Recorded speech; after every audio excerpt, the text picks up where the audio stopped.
Hey there, in this video, I will show you exactly how to activate a Union Bank virtual card. To activate your Union Bank virtual card, you can follow these steps. First of all, download the Union Bank online app and register. Then click the Sign Up with My Existing Account button and choose Credit Card. Now, input the required details and follow the next steps. On the dashboard menu, click Activate Card. Enter your 16-digit card number, card expiry date, and birth date and follow the next steps. After entering the necessary information, you may receive a confirmation message indicating your virtual card has been successfully activated.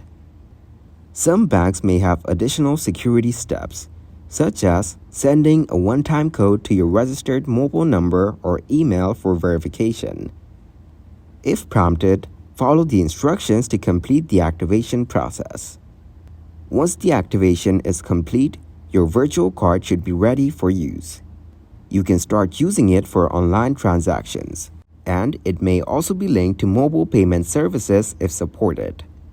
Thank you very much for watching, and don't forget to like the video and subscribe to the channel.